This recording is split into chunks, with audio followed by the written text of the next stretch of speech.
할렐루야. 여러분 모두 메리 크리스마스. 예, 오늘도 이렇게 어려운 중에 예배에 참석하신 여러분을 주님의 이름으로 축복합니다. 여러분, 첫 성탄을 생각해 봅니다. 베들레헴 마구간에서 예수님께서 탄생하시어 그 시간에 들판에서 양을 치는 목자들에게 천사가 나타나서 첫 번 성탄의 복음을 전하게 됩니다. 누가복음 2장 14절 말씀에 지극히 높은 곳에서는 하나님께 영광이요 땅에서는 기뻐하심을 입은 사람들 중에 평화로다. 하늘의 영광, 땅의 평화가 성탄의 메시지입니다.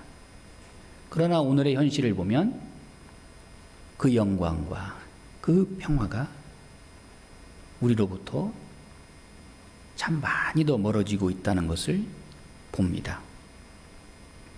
하늘의 영광, 땅에 있는 평화는 이건 단순히 함성이 아닙니다.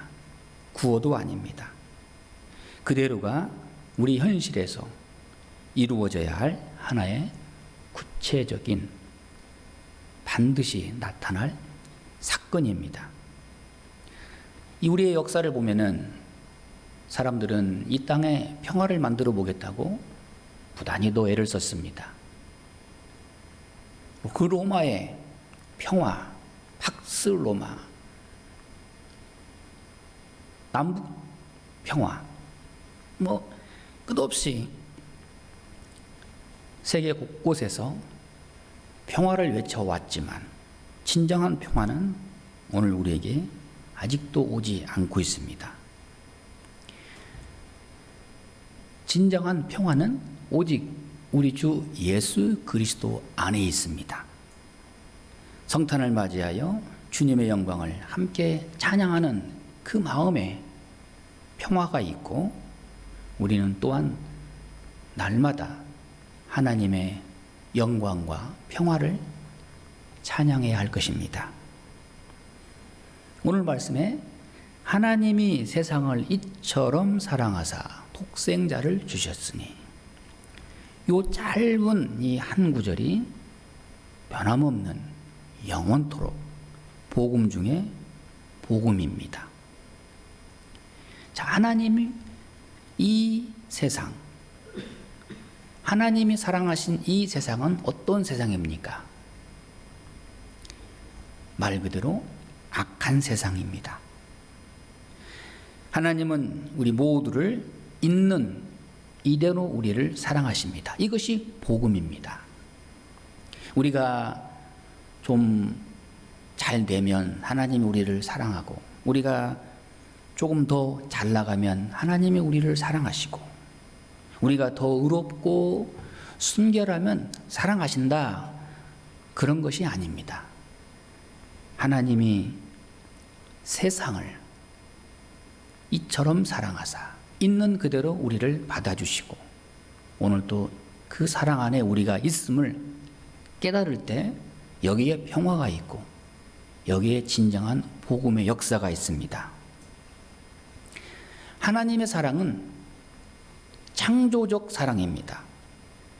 하나님은 사랑할 자를 선택하시고 또 사랑받을 만한 존재로 만들어 가십니다.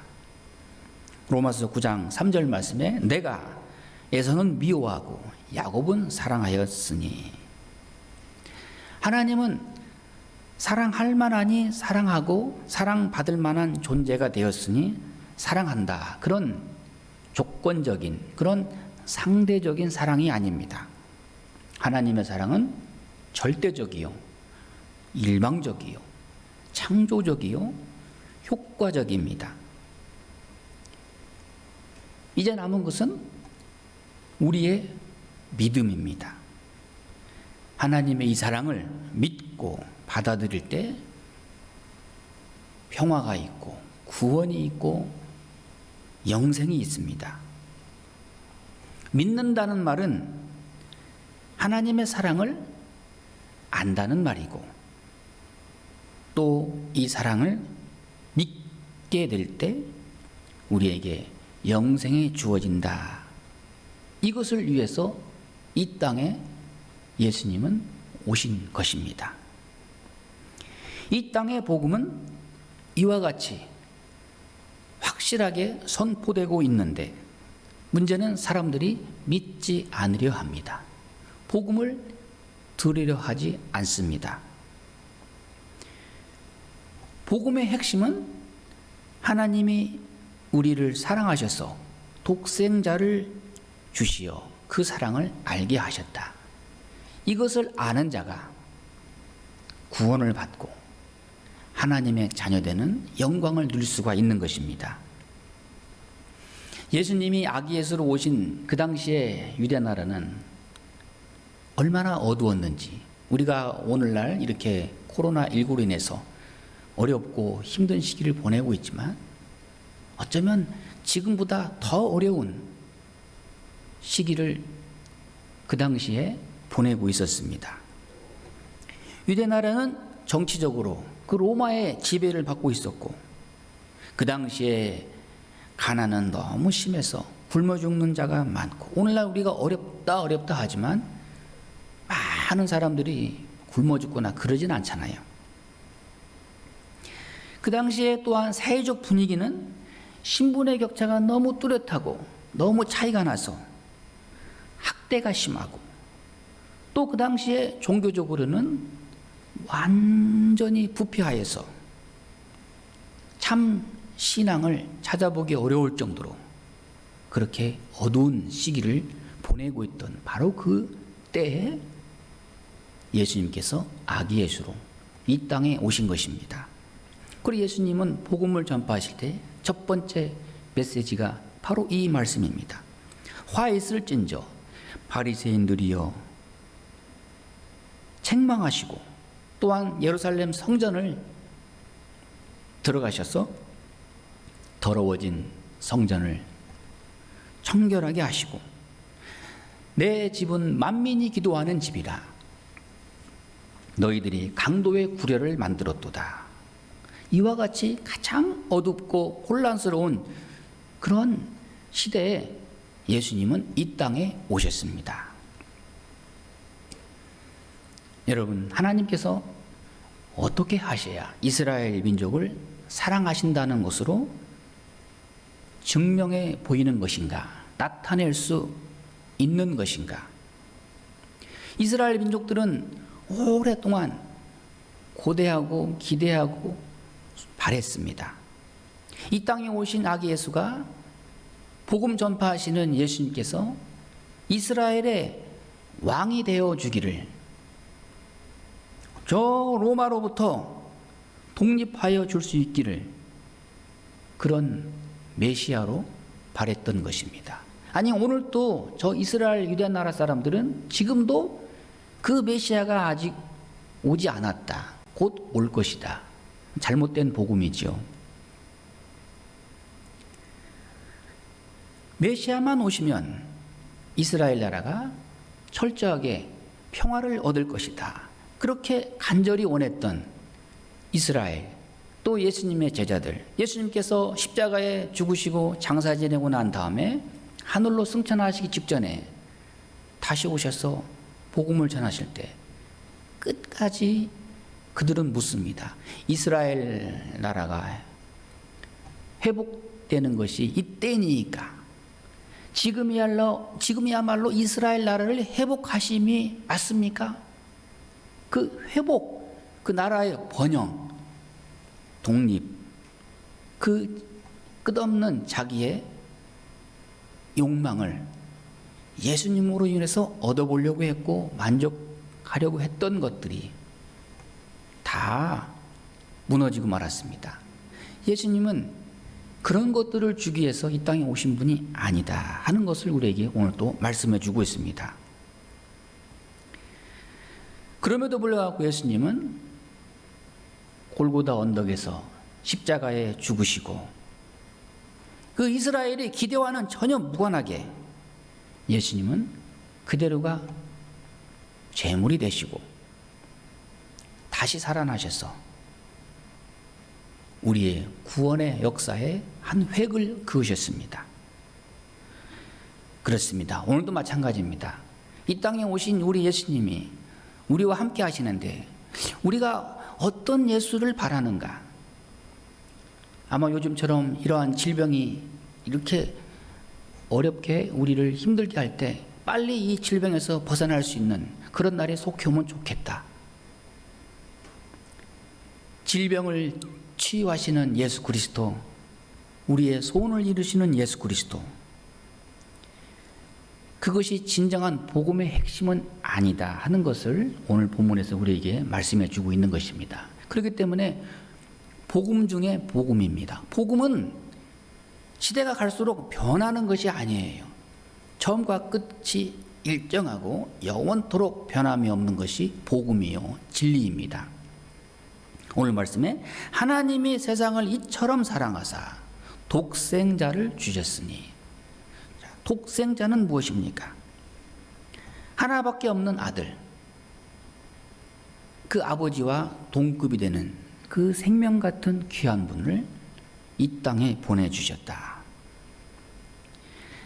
독생자를 왜 보내셨습니까? 그건 하나님이 직접 이 땅에 오신 것입니다. 우리 사람의 몸을 입으시고 이 땅에 오셔서 우리의 모든 죄를 속량하시기 위해서 우리로 하여금 하나님의 자녀가 되기 위해서, 이것이야말로 하나님의 지혜요, 하나님의 능력이요, 구원의 역사입니다. 하나님은 베들레헴 사건 속에서 우리를 구원하시기 위해서 이 땅의 아기 예수로 우리 주님을 보내시고, 또한 십자가와 함께 하나님의 사랑을 완전히 우리에게 보여주셨습니다. 로마서 8장 32절 말씀에 자기 아들을 아끼지 아니하시고 우리 모든 사람을 위하여 내어주신 이가 어찌 그 아들과 함께 모든 것을 우리에게 은사로 주시지 아니하시겠느냐. 하나님께서 생명보다 귀한 독자 예수 그리스도를 우리를 위하여 주신 분이십니다. 여러분 그것을 믿습니까? 그렇다면, 그것을 믿는 사람이라면 하나님께서는 그 외에 다른 무엇을 더 아끼시겠느냐. 그럼 우리는 어떻게 해야 될까? 그 모든 것을 다 아낌없이 내어주신 우리 하나님 앞에 우리는 더 믿음으로 구해야 하고, 또 하나님의 영광을 영원토록 우리가 함께 찬양할 것입니다. 설사 내 작은 소원이 이루어지지 않는다 하더라도, 지금 당장 우리 눈앞에 그 어려운 현실이 바꿔지지 않는다 해도 우리는 십자가를 바라보면서 하나님의 사랑을 확인할 수 있어야 되고, 또한 십자가를 바라보면서 이 땅에 오신 예수님을 우리가 영접하면서 주님이 주시는 참 평안을 우리가 누릴 수 있기를 바랍니다. 그런데 여전히 문제가 되는 것은 오늘 본문의 말씀에 이 모든 독생자 하나님의 구원의 역사에 참여하는 자녀되는 그 모든 은혜를 누릴 수 있는 것은 당연한데 그러지 못하는 자들이 있다 하는 말씀입니다. 이 모든 하나님의 축복과 하나님의 은혜는 오직 저를 믿는 자마다, 믿는 자에게만 허락되는 하나님의 축복입니다. 하나님의 사랑은 무한히 넓고 영원하지만 마음의 문을 닫고 있고 고개를 돌리고 있고 눈을 감고 있고 믿지 않는 자에게는 그것은 나와는 아무 상관이 없는 것입니다. 사람들이 왜 믿지 않을까? 첫째는 무지해서이고, 또한 그 외에도 많은 이유가 있지만 그래서 어쩌라고? 그 나와 무슨 상관이 있기에? 철저하게 역사적으로 오신 예수, 이 땅에 오신 예수님, 우리 죄를 위하여 속량하신 예수님을 우리가 피부로 느끼고 마음으로 고백하고 찬양해야 되고 할 수 있음에도 불구하고 믿지 않으려 합니다. 믿을 때 하나님의 구원 역사가 우리의 영혼 속에서, 역사 속에서 이루어지는 것입니다. 그런데 믿지 않는 자가 있다. 그럼 믿지 않는 자는 또 결과가 어떻게 되는가? 오늘 말씀에 심판이 따라온다. 믿으면 좋고 뭐 안 믿으면 좋고, 그런 내가 기분이 좋으면 뭐 믿고 안 믿고, 물론 선택은 나에게 있지만 그 선택에 따른 영원한 결과를 미리 볼 줄 알아야 됩니다. 믿지 않는 자에게는 심판이 따르리라.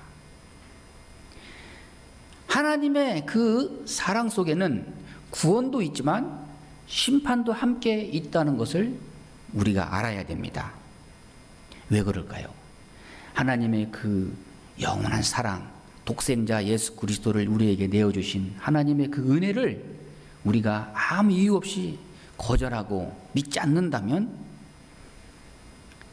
심판이 따라옵니다.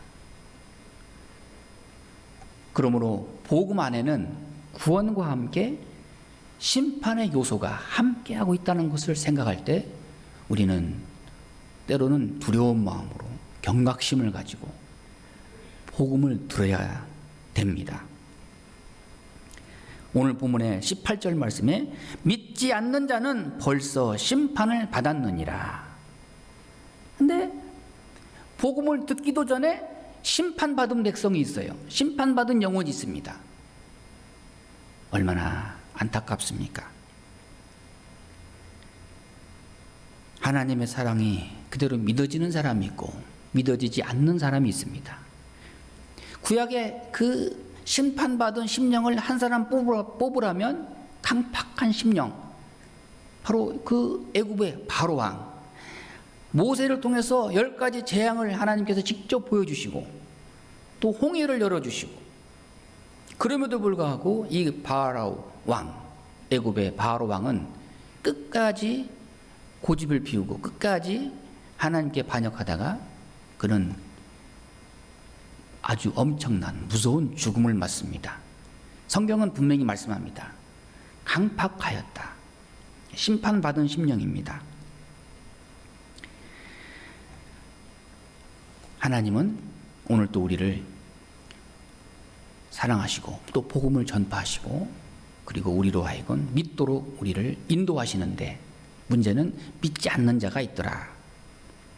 사랑하는 여러분, 우리의 심령이 심판 쪽으로 흘러가고 있는가, 복음의 역사 가운데 있는가, 자신을 냉철하게 우리가 한번 돌아볼 수 있기를 바랍니다. 하나님께서 세상을 이처럼 사랑하사 독생자를 주셨느니라. 이것을 믿는 자가 복이 있습니다. 이처럼 사랑하사, 나를 이처럼 사랑하사 나의 모든 형편 있는 그대로를 사랑하신 우리 예수 그리스도, 할렐루야. 내가 상황이 어떠하든 간에 하나님은 나를 그 누구보다도 끝까지 사랑하시고 나를 구원하시기 위하여 어쩌면 이 땅에 예수 그리스도가 나를 위해서 오셨다. 이게 얼마나 큰 놀라운 영광이요 복음입니까? 그런데 믿지 않는 사람들은 심판이 따라오고 또 하나님의 그 무한한 사랑과 은혜를 아무 대가 없이 우리에게 은혜로 제공하여 주시는데, 이것을 거절하는 자들은 그 마지막은 엄청난 두려움과 부끄러움을 당하게 될 것입니다. 하나님의 사랑 안에 있는 우리가 심판을 생각하면서 성탄의 기쁨을 다시 한번 우리가 새롭게 느낄 수 있기를 바랍니다. 오늘 우리 현실 앞에 놓인 이 어려움 가운데서도 성탄의 기쁨과 영광은 우리 하나님 앞에 우리의 입술로 우리의 마음을 다해서 드러낼 수 있기를 바랍니다. 이것이 하나님의 뜻이고 하나님 우리와 함께 하신 증거입니다. 성탄의 기쁨을 오늘 또 우리가 풍족히 누릴 수 있기를 바랍니다. 하나님이 세상을 이처럼 사랑하사 독생자를 주셨으니 이는 누구든지 믿는 자에게 멸망치 않게 하려 함이니라. 이것이 우리에게 복음이고, 이 역사를 이루시기 위해서 이 땅에 오신 예수님을 마음껏 환영하고 축하하고 하나님 앞에 영광을 돌리는 우리 모두가 될 수 있기를 바랍니다. 기도하겠습니다.